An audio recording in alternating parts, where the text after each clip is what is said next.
The rain taps gently against the window, a quiet morning beginning.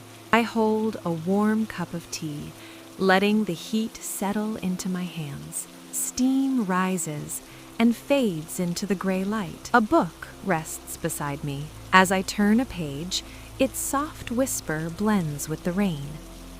Later, I step into the garden. The soil is cool beneath my fingers as I steady a small plant. Inside, lentils simmer softly on the stove. The kitchen fills with warmth.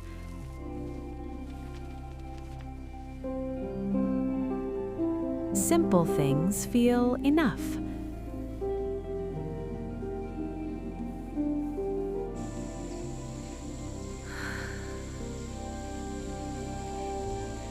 By evening, a small lamp glows beside my chair.